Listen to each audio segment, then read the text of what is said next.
Hilarious Club. The podcast.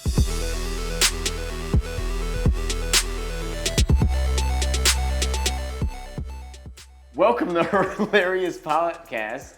I'm your co-host, Adam Hamilton. Hi. Yeah. I'm Lee, and this is Yeah, please welcome our next guest, Umar Henry. Right? How's it going, guys? He's an amazing man. I've known him for most, if not all of my life. It was the longest friendship I've had. Works, oh my God, every time I think of how to describe you, it's words, because you have lived and worked in so many different places. Right now he's in Mexico, right? But before, I think, actually you have to explain to the audience because I actually don't know all the places you worked, right? But Yeah. I know he's graduated from Wharton and lots of different businesses. He can tell you more detail. Actually, sometimes how he talks, I don't really understand everything, right? What he's doing, like how he's making money. But he knows that for sure. And highly cultural, speaks the most languages I know out of any person. And it's his second day in China, right? And so he'll be able to really have a lot of comparisons about like what his experience here and elsewhere. And even though we're here to question you, we probably would learn a lot more from him. Yeah. So what do you do, and how many languages do you speak? Uh, how many places have you lived in? Oh my God. Oh boy. How many big bus have you ever had to Oh, follow well, that? You really want a number on that last one? Because I'm pretty good out here, let me tell you. I think I'll go with the last question first. Besides that one. Yeah. So I've lived in Africa. I'm from Detroit, born American. All my family,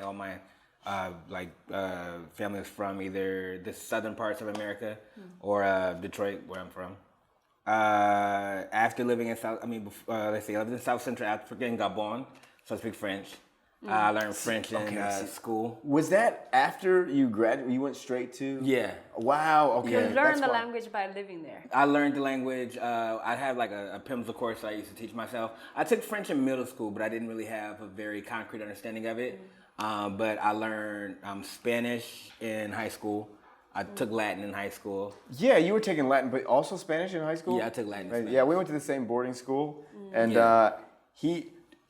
you gave me all the great advice I needed early on about like sticking with Latin, also who to avoid for admissions. You told me, I remember you always said stay away from Hedgesbeth. Did it work? Yeah. I wouldn't tell you wrong. Yeah. Yeah. Yes, I learned Portuguese after Spanish. I learned Portuguese in college. After I graduated from college, I taught myself a little Hindi. मैं थोड़ी हिंदी बोलता हूँ. Except like it's Indian, so you gotta do your head a little bit. मैं थोड़ी हिंदी बोलता हूँ. That's nice. Bharata, which is I guess how you refer to the former British Raj in Hindi. It's actually Bharat. Okay. Yeah, Bharat Jai Ho. It's good. That word. No. Bharat's a good word. It's like the tradition, the actual name of India. So they like the colonizer. Yeah, well, because the reason we call it India, I think, has to do with the Hindus mountains or like the Hindus river. So it was a geographically related name that probably came a little bit afterwards. Okay. Whereas before, that's what I've heard it referred to, Bharat. So I taught myself a little Hindi. And then I actually took Japanese in college as well. Yeah. Yeah. In college. Yeah, in college. Now, in high school, you were doing Latin and Spanish, and then middle school you were doing French. I didn't know him when he was in middle school. Yeah, but I only did French for I might have had 2 years in middle school. 2 years of French in elementary school and 1 year in middle school. Oh, okay. But I mean, this is in America, so of course I didn't learn anything. How did you have so much time to learn so many different languages? Because each language is different. It takes time. Well, I don't know. You can answer that for yourself. Well, I may not look it, but I'm like 70 years old, so I've learned this over the course of my life. As black folks, we don't really show our age, so now that I'm getting up there, it's he wouldn't say it, but he's a genius. Yeah, he's really, and also has a natural curiosity. He was like, when we were in college, he was like creating businesses, like and operating them. So yeah. He actually studied mostly bad words and bullshit. So. It's my major and my minor. Yeah. Yeah. So I got a chance to learn those languages, and now I'm like working on my newest language, which is the most difficult of them all. Adam's been helping me out a little bit. Don't tell me it's Mandarin. It had EBR. That's awesome. It's going very difficult though, but he's helping me out, so that help. That's a big plus for me. Okay. So what are the incentives for you to learn all these languages? Well, I thought I was gonna come and be able to like understand Mandarin, but I haven't gotten there yet. Well, I'd already. So I wanted to learn. My mom made me learn Latin, so there was that one there, and then I wanted to learn Spanish, so I could. I just always wanted to learn Spanish when I was a kid. It was probably it's the second largest prominent language in America. And it's also like very prominent in like diverse regions of America, especially in like urban areas. So I thought it'd be really beneficial. And then I really wanted to go to Brazil in college. So that helped me, so that led me to learn Portuguese. And Why did you want to go to Brazil? I always wanted to go to Brazil. Oh, really? Yeah, Okay. and then yeah, that's definitely I'll put that on the list. Brazil is definitely known for not just the big butts, but also the party scene, and it's also such a lively culture. Yeah. It's probably one of the parts of South America which has like one of the largest Asian populations. So in that way, it's a lot like America too. And I was really excited to have a chance to go down, but I had to learn Portuguese, which is a lot closer to Spanish. They're like among the two. I think they're the two most closely related languages of the world's most popular languages. I feel like you picked up Portuguese so quickly. It's because they're so similar? Well, it helps a lot to have to know Spanish to learn Portuguese, but then as a student of Latin, it also helped me to understand certain trends that distinguish them and how to be able to move back and forth between them. And then after I got that job working French, knowing Portuguese and Spanish makes it a lot easier to learn French and pronounce French, which is really hard for us Americans. Oh, wait. So you, after graduating, you went to Gabon, right? And then you were working for a company there. Okay. All right, got it. An American company. Okay. That was actually set up by the chief of staff to the president of Gabon, was a former Bush administrator who worked who went to Gabon later and advised the president, and he brought me on to help him with the company. That's awesome. That's so cool. Did you enjoy it? You enjoyed it? It was great. You were doing like 3 years there? How long? I was there for like back and forth, but like it was a little bit less than 2 years, and I came back and moved to the Bay Area. Oh, that's why you know like San Fran so well, Yeah, so that was like my first move back to America. I was in Detroit for a little bit, but you know those winters. Oh my God. So I didn't have to put into that too long, and then I went to San Francisco and jumped into the tech industry with when I was like a young whippersnapper. Yeah. So you were saying that nobody wanted to stay in Detroit, so that's why all of you guys are somewhere else, being adventurous, living in different parts of the world. I mean, if there's an opportunity to leave Detroit, you seize it. How do you say? Time? Time? Qiang. Yeah, qiang. All right, yeah, there you go. That's a very Detroit. Detroit has got a lot of that shit. Right. Yeah. I guess. I think that, I mean, unless like you're doing something there and you really love it or something like that, but I don't know, at least... You have to make opportunities happen for yourself. I mean, honestly, there's people, Detroiters who love Detroit and will stay there, and actually downtown Detroit's developing, in terms of housing and also the scenery there. Since forever, supposedly. Yes, that's actually, you're not wrong about that. I say that as if it's a recent thing, but you're right. Everyone's saying, it's developing, come on, just wait another 10 years. But yeah, no, it's really, the housing and, there's an Apple. So yeah, it's developed. The houses are very cheap there. In the center city, not as cheap. There's some houses or condos that go for $1 million or so, but other houses, yes, you can buy them for $1,000. And I don't know why you would do that, because even fixing it up is like, I don't. If say you bought a house for $1,000 or maybe $10,000, whatever, you fixed up that dilapidated home. It's not just one house that makes, like, no one's gonna buy, like, want to live in that area. You know what I mean? So it's terribly, like, they were trying to sell that idea for like, I think. Yeah, you're gonna like, lose It money. can't be a terrible investment because it's still like land in America. But what are you gonna do? Like, you just own that land. Who's gonna like rent it out? Now you have like, okay, you own it. and you pay it off. I mean, I don't know. Maybe if you're just like oozing with money, you just buy the whole area and then fix it all up, and then hopefully people start living there. Maybe. Well, that's what Dan Gilbert did. I guess he bought up like Oh, a lot really? of I land don't in know. Detroit, Okay. right? Okay. I don't know. All right. So how many other places have you been to? Oh, countries wise, I think I'm like almost up to my 30th. But you Wow. lived. Oh, lived. Just Brazil, Gabon, countries, right? Not cities. Mexico, Colombia.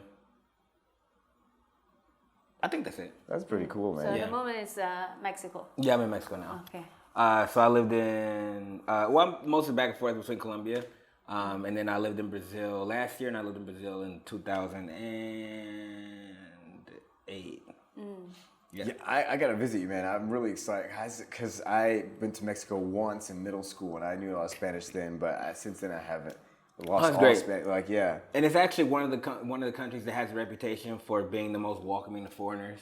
Oh, really? So that's always like really exciting. Mexican culture. Didn't people is get very- did some women get kidnapped there recently? Did a woman get kidnapped in no. where? I forgot. Actually. A woman gets kidnapped everywhere, you know? Adam, The world's only kidnapping occurred in Mexico yesterday. No, World you're right. news. All right, fine. Yeah, all right, whatever. All you right. know, like that just happened. Even this year when I traveled to Thailand, my parents like, you know, a Chinese woman just died there. People die there? And then some audience texting me, You're right, Lin, fine. be You're right, careful. you're right. Be careful. Some people steal organs there. So wherever you go, Whoa. you will always hear noises. Good point. Like That that. escalated quickly. Escalate. Actually, yeah, that's a good point. Apparently that lady died in Thailand, whereas in America no one ever dies. So. Good point. Good point. No, Fair most enough. people would think people never die here. There is never a crime here, you know. And then whenever you go to another place, yeah, you need to be more mindful because. Well, you certainly need to be more mindful Yeah. in other places outside of China. I mean, the prevalence of people dying by guns just doesn't really, it's not. But people do die, or there's like people like stabbings, right? People stab. I mean, I don't Here? get that news. Yeah. In China? Yeah. Oh, there's like stabbings and stuff? Yeah, because. All right, I'm gone. I'm out of here. Yeah. You didn't tell me this before you invited me, dude. Sorry. Surprise! So now I'm just because your mind is so well trained and that can adjust to changes pretty well since you are well traveled. So like this is your first time to China. Like Yeah. when he tell you to come here, you just like let's just go do it. Oh, I was totally ready. Yeah, you're 100% ready, right? I was all the way ready. I'm always ready. Yeah. No, yeah. It's By the time he hit me up, I was like, okay, perfect time. And he also like gave me a bit of a head notice. Yeah. Because I had like I still have like a lot of stuff going on in my life, but I'm used to preparing like, international trips or being able to, try to make it happen, make some sacrifices or commitments. So, Yeah. so life's about. So when you're doing you're making plans for the trip, are you like a fast in terms of booking a flight, booking a hotel, and then sorted out things and packing? Are you just like boom, boom, boom and go? And also, do you make errors? Because I do. Sometimes I make wrong reservations. Last time I went to Macau, and I booked a hotel in New Zealand. Are you serious? How does that happen? I never did that. That's wild. Can't relate. Wait a second. Didn't realize that was a thing. Wait, in Chinese, are they very similar? No, I didn't use. I used trip.com. So and I was what? using on my laptop, and I was like in a hurry, and I check out this place, and I type in the name. It's exactly the same name, and then it looks so good. The hotel was right next to the beach, and I just booked it. And the next day, You didn't I was know like, where it was. and You just, it's just like, the same name. wow. And the next day, I was That's that sitting. marketing. I They was sitting- seized you. They got you. I was sitting at the airport, and I had a look. I'm like, hey, I don't think Macau has the beach. And then I'm like, oh my God, this is New Zealand, and it's unrefundable. Oh, no. Oh my but God. anyways, There were yeah, like that was- sheep in the pictures to try to indicate that it wasn't Macau. Well, It was actually they just have the same White name. people and everywhere. I didn't check. Yeah, so. that has never happened to me. It totally blew my mind. Never done anything like that. Oh my God. It's like yeah. if I would have tried to come here and accidentally booked a ticket to Detroit. All these black people in China. I didn't know Chinese people look A lot like of black this. people in this part of China. Wow. Yeah. Anyway, ni hao ma. The fuck? That kind of sounds like an episode of a cartoon. It does. Yeah. I thought it was Macal's. I thought that was an see what- exciting life. Yeah. No, most of the time I'm like pretty ready for it, and the packing goes pretty fast because I know more or less. Okay, I have to have these things, and then especially if it's not like a last minute trip, I'll just kind of have my bag in the corner, and then when stuff pops in my mind, I'll just throw it in the corner, and then when it's time to get the bag, boop, dump it in. I try to travel light, makes it a lot easier too. Yeah, I guess you could say I have a system for it. Yeah, right. But like, every time I travel, once I arrived at the place, I'm like, damn, I forgot this. I forgot to pack this. I forgot to pack that. Well, I'm always pretty sure about, okay, there's certain things that I know when I get there I can buy when I get there. And that helps a lot to not forget things, because then there's like a lot of things that like aren't even on my mind. And I can focus on the things that are most important. Yeah. And yeah, it's been a while since I got somewhere I was like, oh my gosh, like, or I'm at the airport and I forget my passport. That don't happen. Right. Yeah, no. Yeah. Yeah. And what about moving to these different countries? Like, how, like, do you, before you move there, do you have like mixed feelings about leaving the old place? Nope. No? Nope. It's always just like somewhere is I'm better. always ready to go. Honestly. Where does it get that mindset from? Like, have you always been like that, or after a while you just trained your thought? I remember always being like that. Plus, I think he and I went to a boarding school. So even when I was in high school, I was already like, away, but also like ready to get like other levels of freedom. Cause I wasn't necessarily with my mom, but I was still like had school administrators and like house, what would you call them? Like house advisors and whatnot. So I was always trying to get like another level of freedom as a teenager. And I think that probably helped me to have that mindset to always be ready to go to the next nation. Plus, it's, life has changed, so I'm ready for progress, ready for a change of scenery, or ready for the next step. Yeah, I also think it might be just a part of your natural interests. Like if you're interested in languages and you're gonna travel to practice or learn the language, that's just gonna be a part of your life, and then that's gonna get easier and easier. I think. I mean, if you're not studying other languages, you're not interested, then the likelihood that you need to go through the rigmarole of traveling outside of the countries. Yeah, and also when you can speak the language where you are going to, you naturally earn the respect from the people there. I love that part. That's like probably one of the best parts, and it gives you another perspective into culture. Right, and they respect you more and treat you better. That's how I feel. I agree with that. That's been my experience. That typically when I come a certain place, and even if I can speak a little bit, then they'll appreciate that I took the initiative to try to be able to speak that little bit, and they're willing to try to help me learn. To help more. You. I mean, they feel that. They feel like normally when people see a foreign person, like there's a natural barrier, and also they are not sure about you, right? As an outsider, like who's this person, right? But when you speak their language, it just makes it closer. It closes the gap, and that makes you getting started there, getting established there easier, and they are more willing to help you. But sometimes I have interesting enough, I have like the opposite experience. Not the opposite, but a different type of experience. Because, like, for instance, I've spoken Portuguese and Spanish, like, for almost my entire adult life. So when I'm in Brazil or in, like, Colombia or in Mexico, no, not Mexico, because I don't really look Mexican. But if I'm in Colombia or I'm in Brazil, then I'm, like, have, like, a certain way to being there, and I'm used to being there enough where people don't really see me as a foreigner anymore. Oh, that's because I can't really tell that I'm not from there. Okay, I don't really have, like, very foreign mannerisms in Brazil and Colombia specifically. Oh, that's great. I mean, here, obviously, that'd be a lot harder, I think. Something tells me people are always going to be able to tell, that wash your make whatever. Like, I don't really have to tell people, wow, bullshit, chung what in. And you're like, wow, really? Really? So sometimes when you're there, you have to play the foreign card.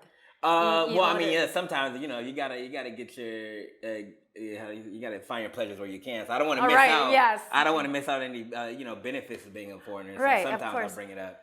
But for the most, like in those places specifically, I'm very accustomed to being there, very comfortable, And although I'm still open to learning more about the culture and trying to get even a higher level of understanding about life there and their experiences, I can kind of find a level where I'm comfortable and I appear comfortable as well. All right. Yeah. Awesome.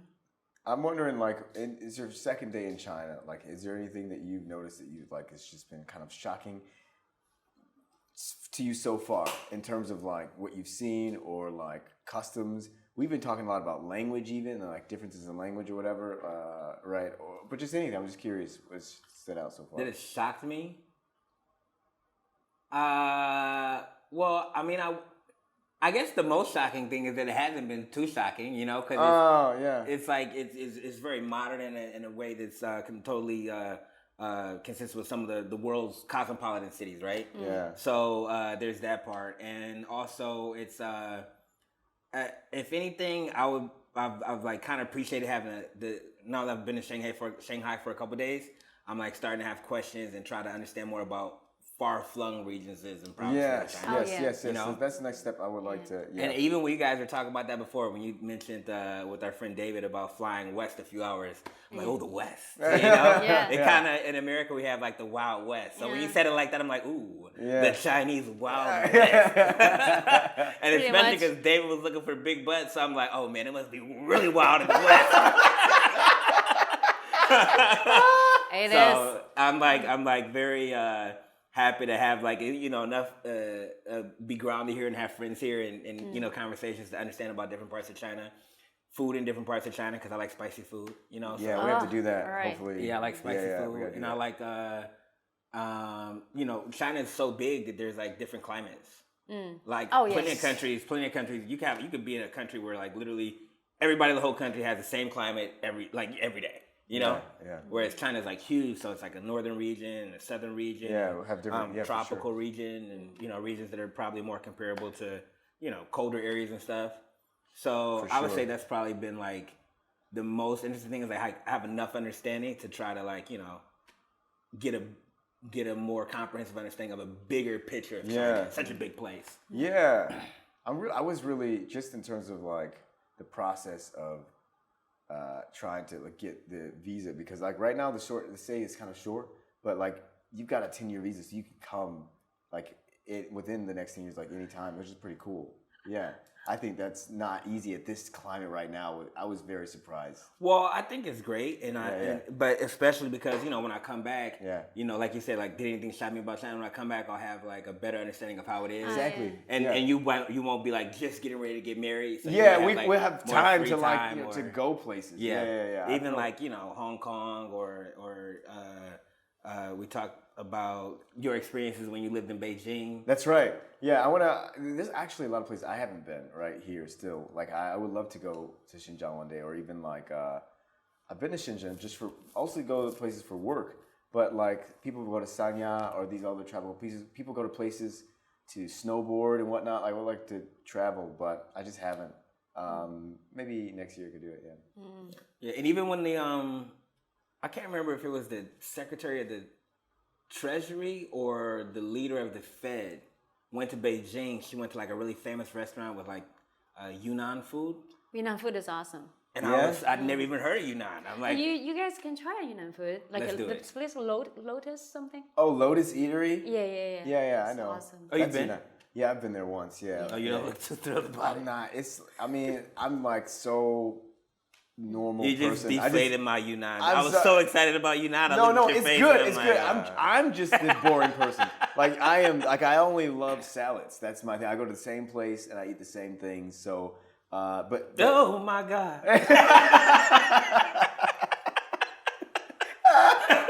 so that was such a sad story. So out of all these places you've lived, which one's the longest? And how Mexico. long was that? I've been in Mexico for a pretty long time. How long have you been there? So I like started living in Mexico kind of around, I think it was like 2014. So it's almost 10 years. Yeah, Okay. and there were some periods in between when I left. I left to go live in Colombia for a bit. I left to go live in Brazil for a bit.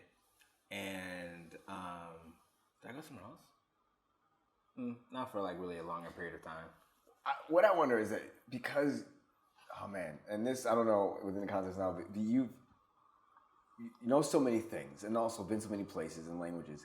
How it feels like if someone would have a lot of pressure trying to date you, like because like how do they meet your standards? Or maybe my impression of it is so like not wrong in terms of like even thinking their standards, but like what are you, having been to so many places, look for in a person? Because are you looking for someone who's also been to all these places? No. Right. You know what I mean? Yeah. So I'm like curious, like in terms of like the whole like dating, right? You know what I mean? Yeah.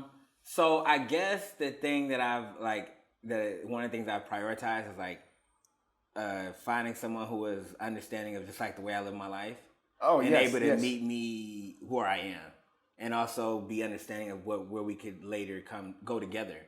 You know, like if relationships are about like two people coming together to walk a certain way, I've always felt like, okay, well, instead of trying to convince someone to come somewhere with me, it's better if they're like kind of always going a certain way, and then I can envision how we could go that way together. Right? Oh. So kind of like I guess I would compare it to how traffic flows. You know, like you kind of got to look and examine, and you're like, okay, well, we're going that way, and then it kind of comes together. Yeah. As long as you don't crash. Right. Crashes do happen, but you know, I would say that at least, especially at the age I'm at right now, I have a pretty good idea. 40? 80, yeah. I have a pretty good idea of like, you know, that she would have to be patient or like understanding or not necessarily be super like, oh my gosh, she didn't answer my call, or like very attention demanding. And that if you know, if she has those traits, then it will enable me to be to, you know, express my love or be present in other ways. Yeah, that's good. And still be someone dependable, you know. That's right. Because that's also really important. So if like for instance, if you guys would have said, oh, you know, we want you to come and do this this podcast with us, and then like I gave an impression that I could do it, and the last minute I couldn't, and it's like not being dependable really. Yeah. I could strive for better than that, you know. So I strive to be dependable. For sure. Yeah. That's easy, because especially about meeting you where you are when it comes to how you live your life. I mean, right now, when, you know, I guess over the pandemic, people were quite okay with being like online or long distance, right? But I mean, like, who are okay with that? I mean, I was okay with shy. it. Yeah, but I feel like there's a lot of stories behind there. Who are okay with that? All the people that I knew. Not okay with, but they had to be. There was no option. Everything was online. No one was. Some people always live like that, though. Yeah, well, that's what I'm saying. Like, is long distance or being online or virtual, can you maintain a connection? I know for my wife, she's like, we cannot be apart for a long time, like over a month. If we're away physically, is gonna she's like, that's her bottom line. She already told me. So like, but if you're traveling a lot or whatever, like everyone's different in terms of what they can take or what they can be okay with. You know what I mean? Yeah. I mean, I could, at least in this stage of my life, that I couldn't really see myself as somebody who needs me like physically like on a very consistent like regimented basis. Yeah. You know, although I could foresee myself being able to later adapt to a point where I could be that. You know, so a lot of times when you make commitments and stuff, you also have to consider the next stage of life, right? So if you're like, it's one thing about planning for like, you know, planning for a family or planning for a couple people. It's like, okay, well, the next stage is going to be like this, or like Good point. I see what you mean. That's okay. Yeah. Have you? Yeah. I mean, like, at what point you just like came to the realization, this is how I operate, this is how I move, and this, you know. That's a really good question. Okay, so the time when it most hit me was when I was at the airport in Sao Paulo, and I was getting ready to fly to Colombia to go back to Mexico. And so I get there, and I'm like getting ready to board the plane, and they're like, where's your vaccine card? And I was like, no, my vaccine card for yellow fever. Oh, okay. Right, which I got. Actually, I got that around the time the last few years we were hanging out in Penn. At Penn, I got vaccinated for yellow fever because you needed to go to Africa. So they're like, where's your vaccine for yellow fever? I'm like, oh, I'm American. And I'd come from Colombia. Here's the thing, though. I'd come to Brazil from Colombia. Yeah. Right? So I'm like, oh, I'm American, and Americans don't need a yellow fever vaccine to go to Colombia. Yeah. And they told me that wasn't the case because I was flying from Brazil. Oh. And I'm like, what? And they're like, yeah, like you need a vaccine to go to Colombia for yellow fever. I'm like, I already got vaccinated.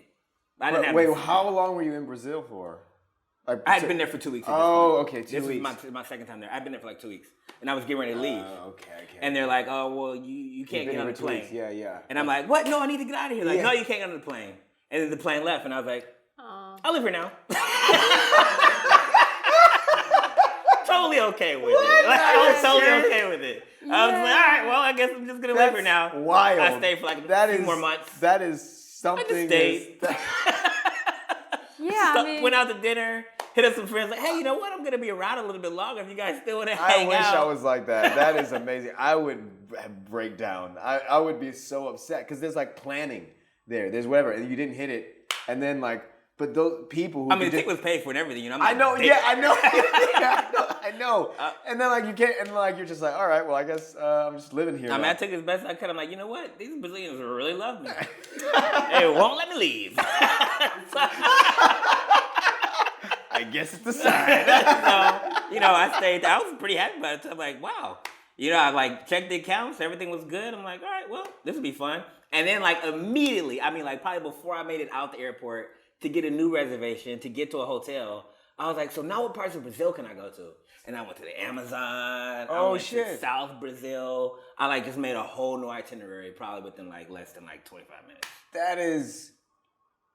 There is something about that kind of resistance that just is not replicable. That is amazing. It was so much fun. But like that zest, I don't know. I just something that I admire in my friends like that, and there's a lot of things I admire in David as well, and everything is it's just because I know I'm not that person like at all. like which is fucking amazing. Yeah. That's cool. That's cool, man. It's kind of like how we drive in Detroit. You know, I mean, I don't drive as much anymore, but one of my favorite things about driving is always getting on the freeway. Because you like look over your shoulder and say, okay, how fast is traffic? And then you just, next thing you know, you're already up to speed and you're coasting. So that was me. That's a great. So when you realize these are the things that you cannot control, you just like, let's just enjoy what I can control. Yeah. Is that the mindset? Well, I mean, like, you enjoy the things you control and then understand what else you can do to make the best of the situation that you have on your plate, you know? Mm-hmm. So, and it also helps that most of the places I travel to, I wouldn't go if I wouldn't mind staying at least a little bit longer. You know, I can say that about pretty much any time I get on I think almost most of the time I get on a plane, unless it's like to certain regions of America that I have to go to like for random work stuff or for like, you know, we'll take America out of it. But most of the time if I get on a plane, I'm like, oh, I'm going to XYZ place. Like for instance, if I had to stay here like another 3 days. Not a big deal, yeah. Probably couldn't do like another few months, but that's also because like time difference, like a lot of things going on so far away from home. But yeah, Mexico's how many hours is it? I don't know. From where? No, I mean the time difference is what I was thinking. Oh, like, I don't know if you the part of Mexico I live in is like 15 hours. Yeah. Okay. You're good at flying? I mean, has to be. I can't like jump in the cockpit or anything, but aside from that, I'm great at it. You don't have to do much when you're flying. You just sit there. As long as I'm not in the cockpit, we're good to go. And if I'm in the cockpit, you better take a nap. A long nap. We're all taking a long nap. The long nap is already coming. Yeah. You just started off short and sweet, baby. We're working it now. Yeah. For sure. That's good. Yeah. Okay. I'm wondering, like, you said you like spicy food. Yeah. Right? Yeah. Is that something that's been all the time, or is it something that developed because you were in a certain place? I don't ever remember not liking it. Okay. But then, like, my brother like really likes spicy food. Oh, okay. You know, and I never want to make it seem like I can't handle it or something. That's the thing. This is great. Like about spiciness, because is that like a global thing, right?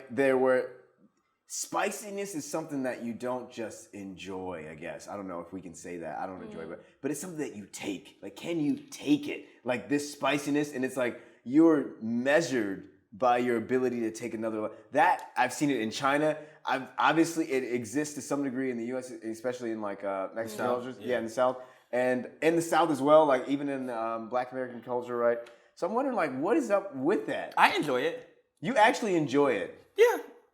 I mean, it's levels. Although, okay, there's certain types of Mexican chili peppers that aren't just spicy, but they make me hiccup. I don't like those. They make you hiccup? Yeah. That I hate is it. wild. I don't like that. All the rest of them I like, though. I think it might have something to do with our lifestyle. We eat so much fast food.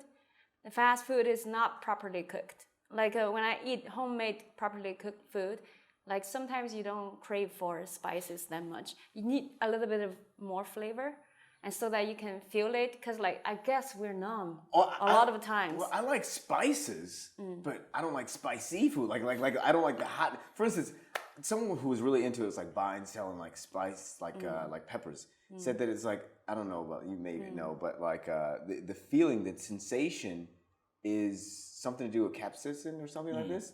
Like, and that is like a neurological feeling, or well, everything's neurological. Oh yeah, I guess it is neurological. Yeah, or whatever. And then also, so I don't know what I'm saying. Because like a lot of animals actually don't get it. I think birds, I think. Right. There's some animals that don't get it, and so it's really interesting thing, spices, because I don't know. It just seems to be like everyone loves it as an experience, and it's just like you eat something and your mouth feels different. Right. It spices things up. Yeah. And also gives But there's you that other spices. sensation. Huh? There's when I Spicy stuff, like hot stuff, maybe is the most sensational. Because like one time I used the wrong chili sauce. It was so hot.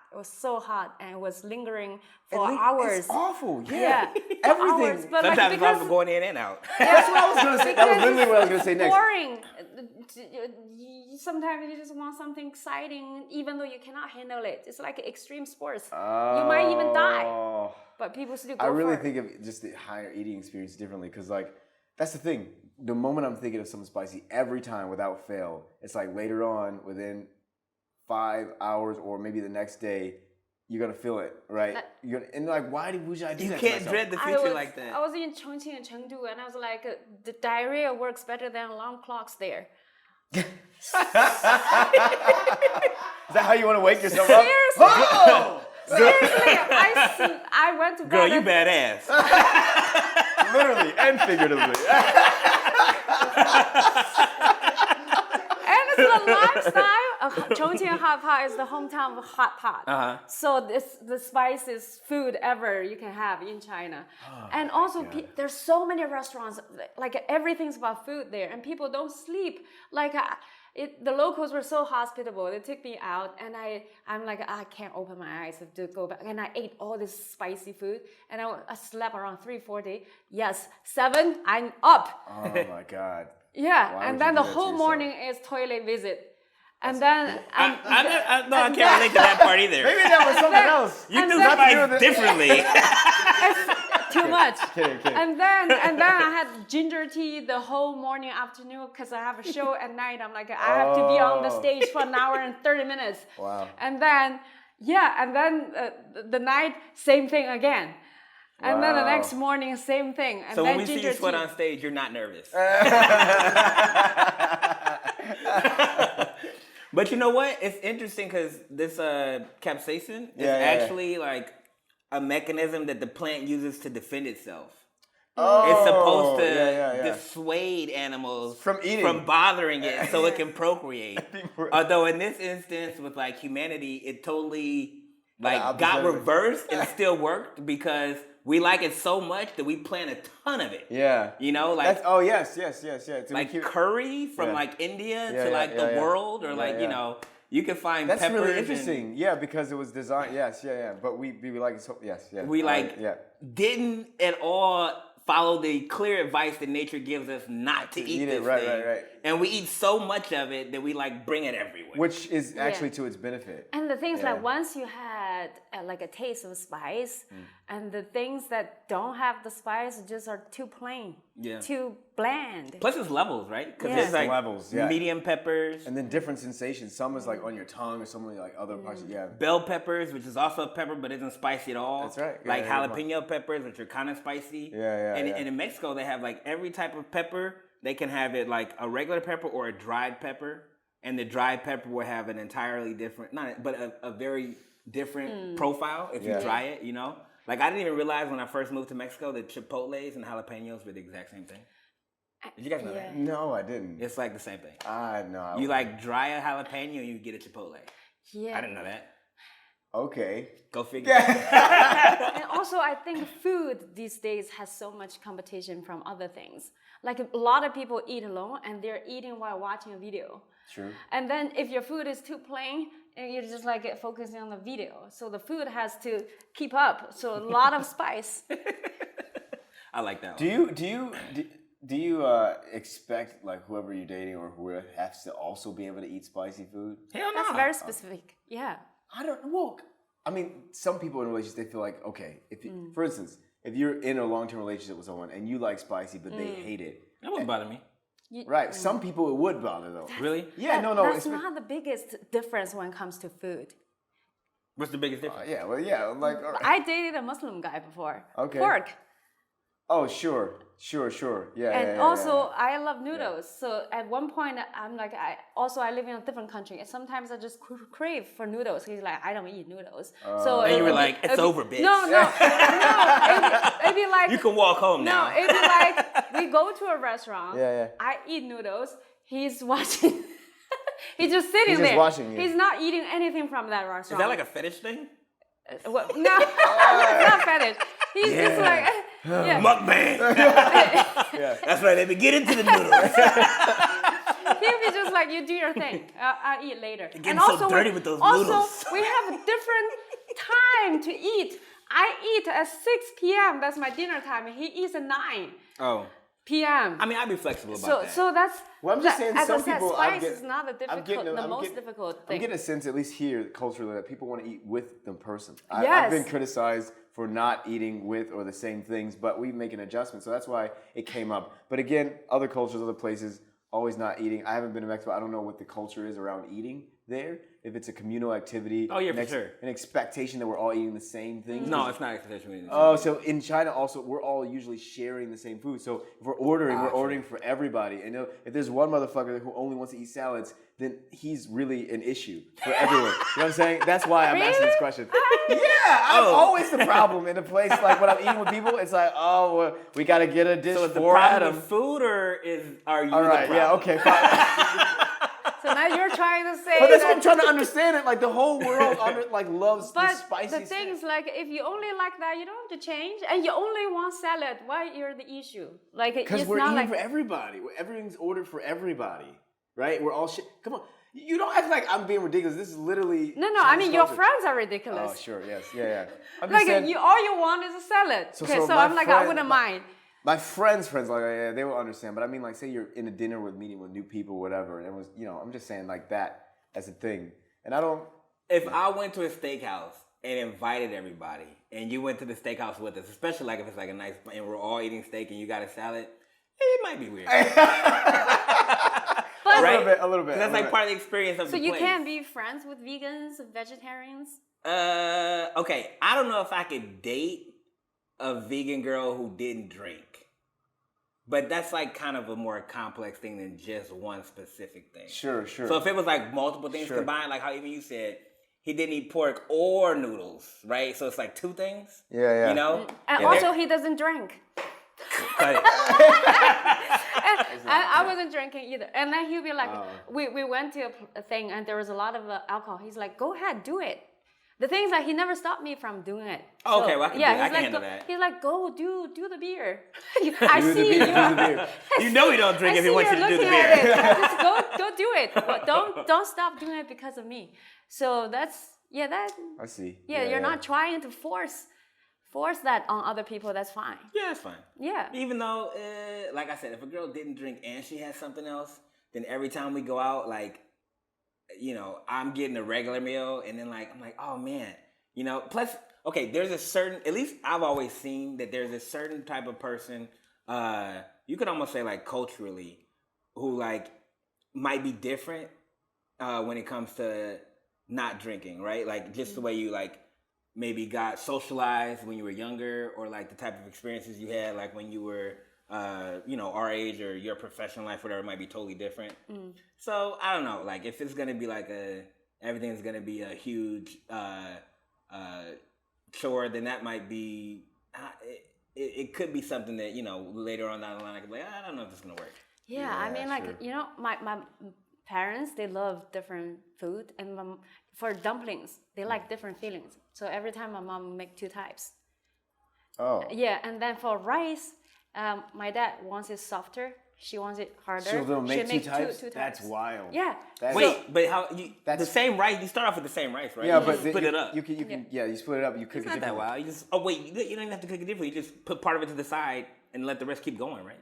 I guess you could. She makes different, now I feel like, ridiculous. yeah, right. For example, like You literally, yeah, you're just like, okay, I'll stop this part and keep going. guess And you're private- like, no. She's gonna take some out first. I think How does practically- Mr. No Spice not understand? I literally envision like, a world before- where like there's before 2 they- pots and you're yeah. cooking them 2, and you gotta Yeah, double the before- space. Another pot? Bitch, bye. Before they didn't use rice cooker, you know. They used Yeah, that's the right. same Yeah, pot. yeah, yeah. So Still. so yeah. You're that's so hardcore. You're like, you got another pot? yeah. Check. No, I'm just drawing from a couple of experiences where like, okay, the reason why I was reacting to that in that moment, because I remember some experiences with my wife's parents about like, I was taking them to some of the places that I like to eat or whatever, and they had some rice there. It was very hard, and they were just like so upset about this harder rice. Yeah. And then that it just made it seem like, okay, you getting a certain rice kind and also the ability to cook it a certain way matters so much, and it just seems like it's something that was much more complex, like the texture of the rice in my mind. So that's why I was reacting. But Do you cook? Very specific. I do cook. Yeah, what the fuck? What? But not. I don't cook rice. But I. Whoa. Do you know where we are right now, bro? Stop the tape. This can't go public.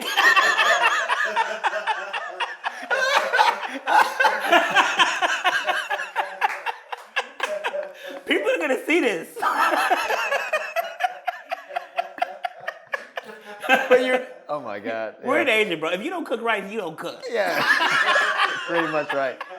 You're pretty much. It's so funny. It's embedded in the language. Does the actually. government know you don't cook rice, Yeah, bro? not yet. Not yet. You just expose yourself. They're about to kick your ass out. Yeah, I know. But I pay taxes. So what? You don't eat rice. No, people do. I have moments that people get ridiculous. About rice? Yeah, about my decision not to eat rice. You like didn't read the pamphlet on age or anything, did you? No, I didn't think it was just such a big deal. Like, you know what I mean? Can't believe they let you in here. So only salad. No, I'm just and like other vegetables. And Now I know meats. why you don't leave. Why you don't leave China. Yeah. They so it's even like so we're eating together and like everyone's ordering. People start eating and then everyone has rice usually at the end of the meal, not the beginning of the meal. That's a huge cultural difference. We typically have the rice with the meal or at the beginning of it, but what I've noticed, at least especially with spicy, you start eating and then the rice comes in later and then you start eating it. And then what I don't want when people are like, "Oh, they're like, "Are you what's wrong with you? Like, are you like they feel like I'm going to be hungry." Like, Because you haven't had the rice? Because I haven't, because and especially my wife has said this before, if the meal doesn't have rice, it's like you're Not a not meal. really eating. Right. It doesn't matter if you've eaten a big ass leg of lamb. And if it's not with a rice. We're like that about meat in America, though.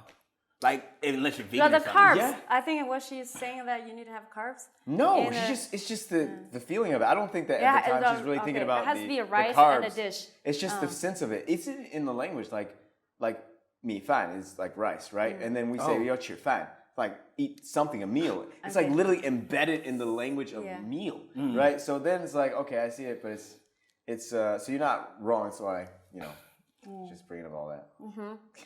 Right. So Yeah.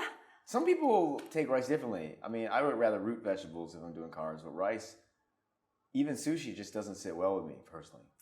That's too much rice for me. What? Sushi? Sushi is too much. It's just like See? too much. Well, how come you not react? Where did you invite me? It's too much rice. I'm not a big. I don't.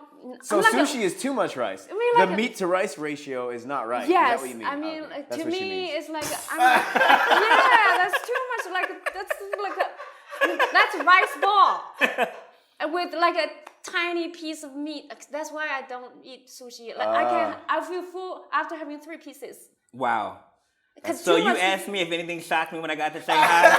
Boom, this is it. I'm shocked. Sushi is too much rice and it's overpriced. That's just rice. I didn't even and realize. also, I grew up in Dongbei where we grow a lot of rice, like the Dongbei rice. Yeah. And I hate it. They call it Japanese rice. Really? In Dongbei, they call your no, rice? not in Japanese. What? I'm confused. What the fuck are you saying? Outside China, Oh, they okay. call this type of rice we have Japanese rice. Wait a second. Based on what she said, one by one, the words that came out of her mouth. All right, that makes sense. And also, I don't know, bro. seriously, wait, in Malaysia, the type of rice, the Dongbei Wow. rice, you see that, Yeah, right? yeah, The yeah. Dongbei rice, Yeah. they call it Japanese rice. I'm like, what the hell? I grew this. I grew Right, on a right, farm. right. It's not Japanese rice. That's right. And also the mushroom, you know the jinjengu, Yeah. the long one? Yeah. In Malaysia, they call it Korean mushroom. Oh. Why? See, I'm so patriotic. Yeah, I got yeah. pissed. I'm like, this Yeah. Korean This is mushroom. very- this is This is very not Chinese. Japanese rice. Yeah, I got you. Yeah. Well, I mean, you got to be specific. Like words matter. Yeah. And, it's, Yeah, don't take what's not yours. I'm still shocked about what y'all talked about before. This has all just been like quite a mind fuck. Like mind fuck, no condom. I'm just totally. Right. I got it. Yeah. So you really thought that here in China they call Chinese rice Japanese rice, huh? No, I did not Not think here, that. I was outside, confused. outside. I was just Outside hearing the China. words. I was keeping an open mind Yeah. to the reality that she experienced. Yeah. So, This is 'cause a problem now. Because like here rice is so available. It's so available, and there are like 10, 20 different types. There's longer ones, there are thin ones, and there are ones for porridge. There's ones for rice. Some are sticky. Some are dry. Yeah. And then, but when you live in a different country, like in Malaysia, I want to cook, and I want the specific type of rice that I eat since I grew up. And then I went to the supermarket. There's only one there. Yeah. And Oh, in really? there's this, maybe 2. And you don't want to buy the ones, they have a lot of Thai rice. I don't want to buy that kind of rice. You don't like Thai rice? No, I didn't grow up eating like that. So, and then I like Thai food, but when I'm cooking, I won't cook Thai food. Okay, and then I went there and I saw, okay, this is a one small pack, like a 1 kg. We never buy rice by 1 kg here. It's always 10 Right, at least. yeah. All right, and also my parents will buy like a Aggressive about I rice. know you was very 10, aggressive. 20 bags of 10 kg rice God packs. damn. Yeah, they like to store, they like to hoard things. Not because of COVID. There's always like you have Right, enough right. rice at home, Yeah. you feel you're doing Secure. well. Secure. You're secure. Word. You're secure, right? So, and then I go there, there's just one type of rice I want, and it's 1 kg. And it's like, yeah, this is my rice. That's the rice I grew up eating. That's the rice I grew. And then it says Japanese rice. I'm like, what the heck? You were so pissed, yeah. Yeah. So that's your reason for hating Japanese people. Usually for Chinese people, there's a lot of other Ah. massive reasons why they don't like Japanese people, but I find it really. You thought they called it Japanese rice? I was confused. I was trying. It wasn't like a really. It was more like, what are you saying? It was the question. Yeah, you know, okay? also in Malaysia, I tutored a Japanese guy Yeah. English for a year. A Japanese guy. Oh, really? Yeah, Okay. a tutor. He got like sent to Malaysia to work as a branch manager. He was 42. I think I was 32 maybe back then. And then his company hired me actually. And he was very polite. And every time we were having lessons, he's very punctual. I was late a few times, very polite. And we would talk about other things, never politics. And it's like, it's very cordial, it's very nice, very diplomatic. I tutored him for a year. His English didn't improve. Jesus Christ. Are you still in Peru? It didn't improve. Oh, okay. okay. You said improve. No, Yeah. I feel like you didn't even mention that. His English didn't improve much. Yeah, it was very hard to teach. Teach him. You know what I've always wondered, and this might be my only chance to ever ask this, so I Yeah. have to get it out now. Do Chinese women find Japanese guys attractive? Is that like common for Chinese? No, they are not here. I've never met a Japanese There's guy very here. few Japanese guys here. Oh, okay. Yeah, they're very Wait, few. I've But never. they don't have to be here for you to find them attractive. Oh yeah. I was trying to use that as an excuse. You know, funny thing. I think this might be global because when I travel to Russia, like the K-pop are so popular there, and the Russian girls they love this K-pop. That's so like random. yeah, right. Yeah. And then, but Japanese, even like a lot of people, you know, there's a very famous Japanese figure skater. What's No. their name? I don't know his. He's not that famous, I guess. He's very famous. He actually I don't know his is one name. of the best. What his Chinese name is Yu Shen Jie. I don't know his English name. Yeah, some guy like that. Sure. And when I look at him, I'm like, this guy is 100% gay. I thought you were going to say he was hot. He's 100% gay. So are you trying to make a claim that the reason why Chinese women don't like Japanese men is because they look effeminate or gay? A lot of Chinese girls like him because he has so many fans here. But he's famous. He's like the top. Yeah, he's famous. Yeah. He's famous. He's the top athlete. Yeah. But like my students, they are crazy about him. And they're like, he's cool. It's like, and I'm like, that's gay. And then he just got married. He just To a man? No, to a woman. He just got married. And that doesn't stop him from being gay. You might be right. I don't know the guy, but. Right. So what I'm saying is, I cannot represent a lot of Chinese people. We see. In your hair. We can tell. I don't know. Maybe they find, but because people only like the stars. When it comes to average people, you don't know. And a lot of Chinese, like how many people would like Bruce Lee, you know? And how many people would actually date a regular average Chinese guy? In America? Or just in general? Around the world. Around the world. We all know the list. Like Asian man, it's at the bottom of the list of dateable people. We heard that. Well, Oh, who said that? Surveys? Oh, They're okay, like black okay. woman and Asian man are at the bottom. Really? well, Jesus. at least in Hey, you married like a Chinese Hawaii. woman. I did. And you but said that you never dated a I black married, girl. Well, I married. Oh, you didn't?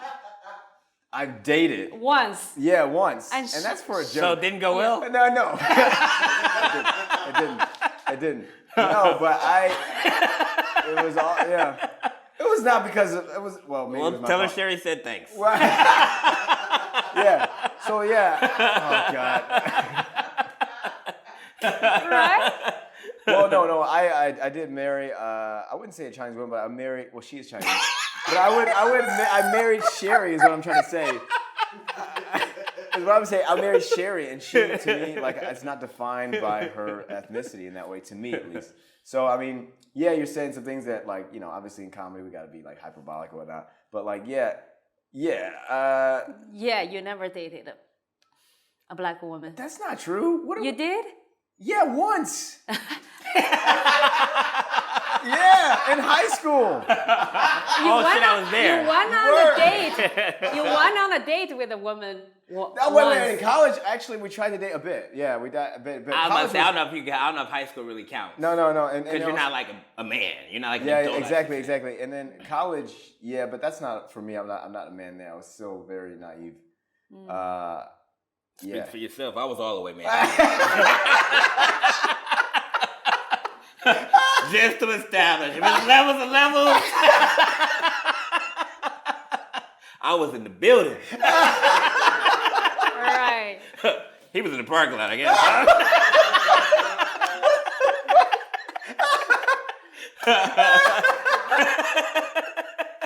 Yeah. Right.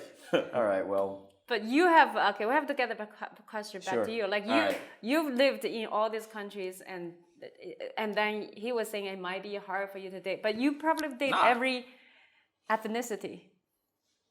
How many ethnicities are there? We don't know. But like wherever you go, you probably have to date some locals. I mean, if it's like broadly speaking ethnicities, like black, white, Asian, Latin, is that everybody? No, there's more people, but There are sure, more. whatever. Okay, well, Yeah. Probably I did don't. all of them. Wait a second. First of all, I've got no restrictions. All right, but it's just like I think that no. Well, you're married, so you're totally restricted, bro. Yes, you are right. Very restricted. Yeah. Right now. Before now, I was very open to anyone, but now open to no one. No one, except for one person. Yeah. Right. But I think it's also context, like living life.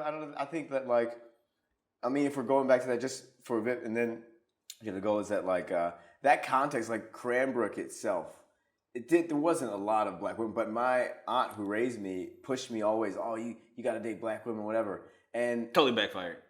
yeah,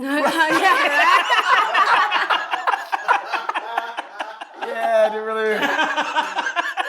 Yeah, she didn't really turn into her grave. Yeah, I feel you. No, but I think it's context because she put it. I think Cranbrook didn't have a lot of black people in general, right? Okay. What? It didn't. What? Yeah, that's true. That's relative. Like, right. For sure. Why? You don't feel like you said it's not a fact. And so, and then it's all context, right? And then I don't know. I think that for sure after being a work study at the Center for Africana Studies, I think, and I actually told David this a couple times that I had to reconcile with my conditioning. I was actually purposefully reconditioning myself because I think there's a lot of imagery or whatever that doesn't really show love to black bodies. I actually didn't love myself for a while in the body I was in for a while, and I think that's part of it. Also didn't like my mom, or all this other stuff, right? And I feel like I hit it late. I was literally purposely on Instagram, following channels about black beauty, black women, all this other stuff for a very long time. Because I realized that for me it was a conditioning thing. And it just, it's a weird context for me to talk about this now because I am married to a woman that I do love, right?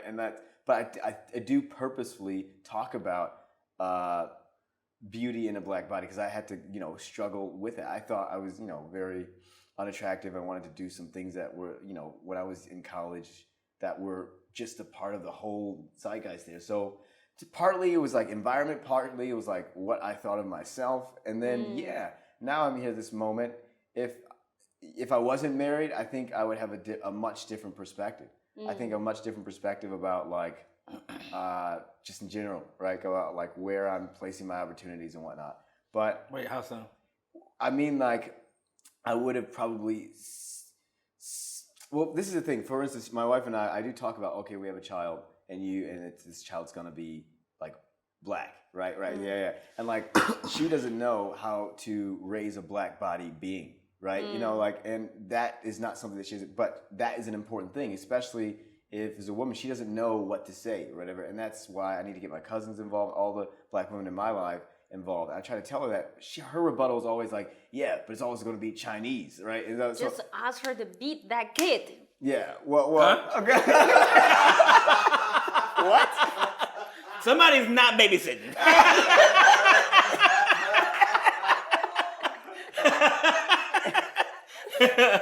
What I'm trying to get at is I think there's a lot of important things about self-love that only black women can really teach. Maybe even some black women, but I didn't have black women in my life to teach that. That's important to me now. It's grown more important to me, and I talk about it now in that context. That's the space I can talk about.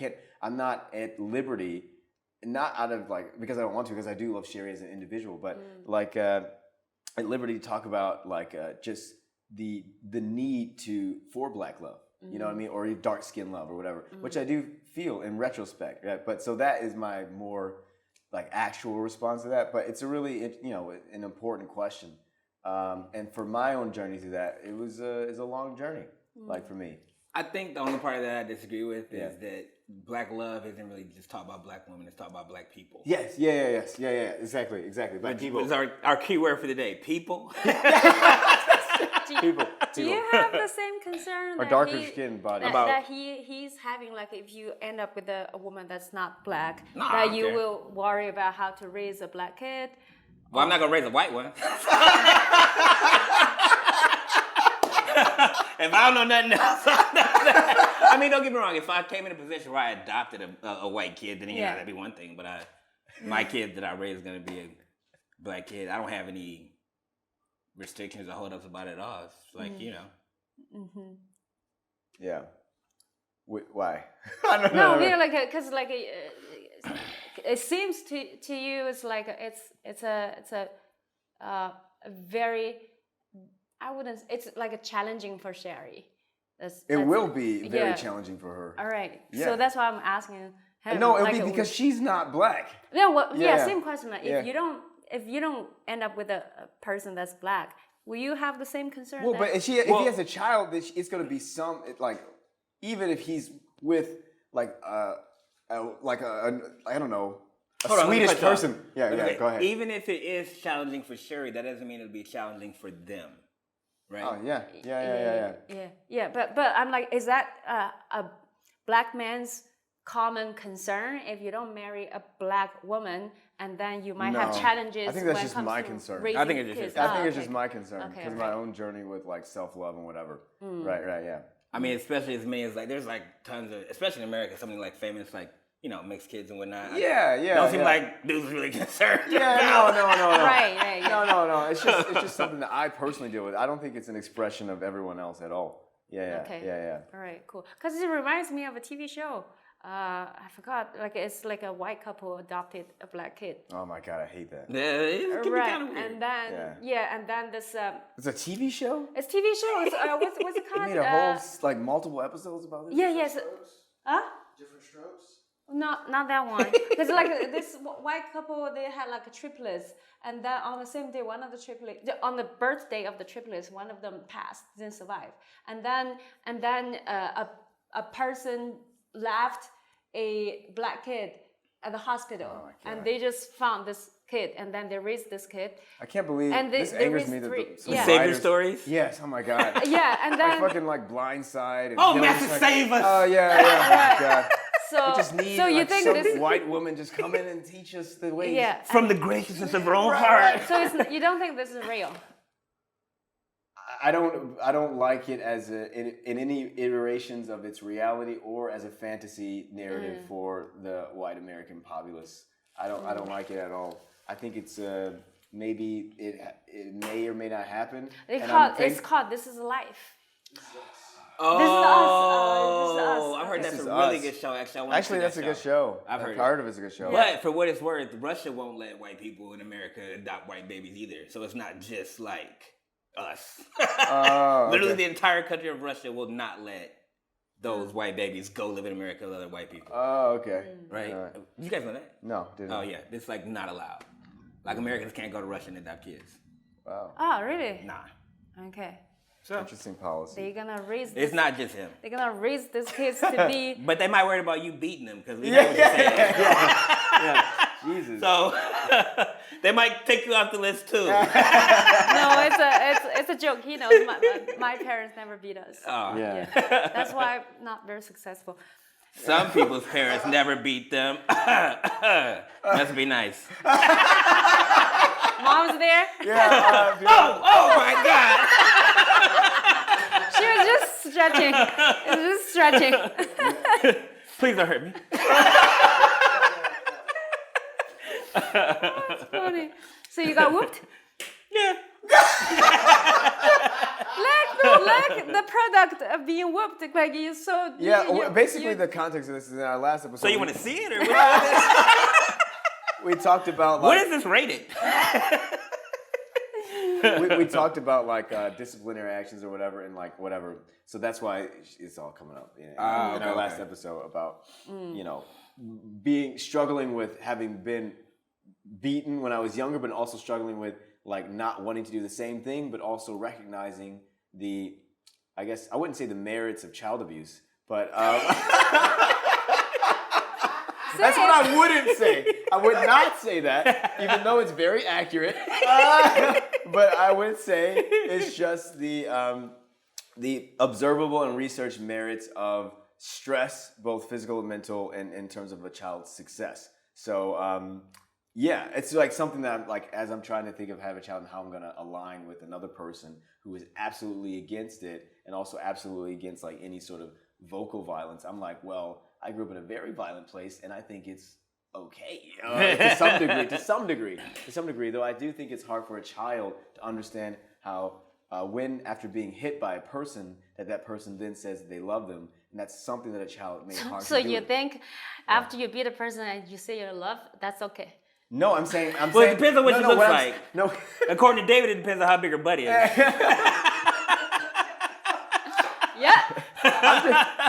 I'm just saying. I'm just saying. I think it's difficult for a child to understand that difference of being loved, but then also being hurt at the same time. I think that as an adult, you can understand it, but I wouldn't want to put a child through that, right? But that's what I mean. But won't the world put them through that later? That's the thing. That is the logic. And my aunt would always tell me, like, hey, I'm preparing you for the reality of the world. The world's going to be whatever. She would always tell me that. Then I understood why she was, like, such an asshole, like whatever. Most when I was younger, we would argue and whatever. But yeah, she was like telling me, like, I don't want you to become someone. She was telling me, I don't want you to become someone who's like thinks he's all arrogant and whatever. I need you to. She wanted to put fear into me so that when I go into the world, I won't do something stupid and get shot or whatever. So she was trying to, in a sense, prepare me not to be so arrogant, not to, as David was saying, go up and just say in a suit on and just say some wild shit in front of everyone because I might die. You know what I mean? So that was her logic. But the I don't know if thing that's is, what. the outside world, let's say you Yeah. work for a company and Yeah. then you made a mistake. Your boss wouldn't slap you. Well, it's not about making a mistake. It's about the arrogance and audacity to like be aggressive to someone else as a black body in this world, in America. It's about me feeling like if I'm an equal citizen, I don't care if you're a policeman. I'm going to say I'm going to talk to you however I want, which is how I was as a child and how I am to some degree now. She was trying to make sure that I didn't, with that mentality, didn't go out into the real world and die. So that was her thing. Okay, That makes sense. It comes from fear. And then your boss might not slap you, but if you get fired and you miss a check, that hurts. Yeah. That hurts. Yeah. You know what happens then? You got to eat the Japanese rice. Japanese rice is expensive. You know? Japanese rice is more expensive than McDonald's. That's what I'm saying. Yeah. Try how much more expensive it is after you get fired and you don't have that check. So you believe in beating? Do I believe in beating? Well, it's a cold world. And That's a very political way of saying yes. But here's the question. If you don't believe in beating, does that mean you will not be beaten? No, the thing is like I think that is going around the question. We said No, it's that. not. No, we said that a lot of beating comes from the parents. You don't have to believe in something for it not to, like your belief that we're saying is that whether or not you would do it. Your belief in it is not the existence of it. Their belief in it is that whether or not you would carry out that action. So I think that we can clarify that because you can believe in something, whether or not something's going to happen to you, whether or not you believe it or not, which is that the world will beat you. Yeah. That's all. But like what I mean is like, okay, does that mean I then must beat others because I'm beaten? Right. I don't Yeah, know. we talk about that. Yeah. The beating comes a lot of times. It comes from the parents' own problems, and then they take it out on the kids. Yeah, that was a part of it. That can happen. Yeah. So, yeah. I never felt like that happened to me, but I know it can happen. Yeah. Anyway. Anyway, we're gonna. Yeah, I guess. It was a lot of great moments. We do want to, close out. Is there anything you want to pitch or sell or like tell the audience about yourself? Well, I got these. Nah, I'm kidding. I don't need to tell you guys anything. It's fine. It was a pleasure. It was a pleasure, man. I'm glad you guys had me. Yeah. Yeah, thank you for being here. It was fun. It was Yeah. a good time. Yeah, very it fun, was very fun. fun. It was fun. Yeah. So I want to ask. What? Oh. What's your next adventure? Like after Oh, yes. Mexico? That's good. After Mexico? That's where he lives, right? Yeah. You mean Okay. after life? Also, Mexico is it? Well, let's see. So now that I was finally able to come over here and it happened at a good time. You mean like what are some other countries where I love to visit? Is that No, I mean like to live. to live? Yeah. But it would be Mexico, just Mexico. Well, I mean, I'm in Mexico for now. There's also other parts of Mexico. So it's a pretty big country. It's not as big as China, but it's bigger than a lot of countries in the world. I'm looking forward to going back to Brazil. I can see myself living in Brazil. Let's see. Where else do I see myself living? What's the time horizon? Like when? No limit. Oh. It's hard. Yeah. Yeah. Well, I mean, I've lived so many places. Yeah. It makes it harder to find new places. Also, Not in like okay. the places So you're aren't content there. with Mexico, that's it. Well, it for now. Okay. That, you know, because I have a few other places that I know I'd like to visit, so that's a little bit easier, right? But where in terms of where I want to live, yeah. Plus, if I end up like Adam and having to bring a whole family with me, it's hard to just pick a place to live too. So It might be on a more near time horizon. Yeah. Okay, cool. yeah. Awesome. Well, where you invited me? Where would I invite you? Yeah. Since I'm doing these parts. I'm doing these parts. Yeah, I mean, I don't know. When this is out, I'll probably be in London. Oh yeah? You're Yeah. going that soon? I was planning to tell you after the wedding, but since we're talking, Wow. yeah. So, but you decided to tell us right in this format. Okay. but Sweet. when this is out, I'll probably be gone. Already. All right. Wow. All right, London, here we go. Yeah. Yeah. All right. Okay. Well, See you guys. thank you so much. Lead to the outro. Oh yeah. Guys, thank you for watching and listening.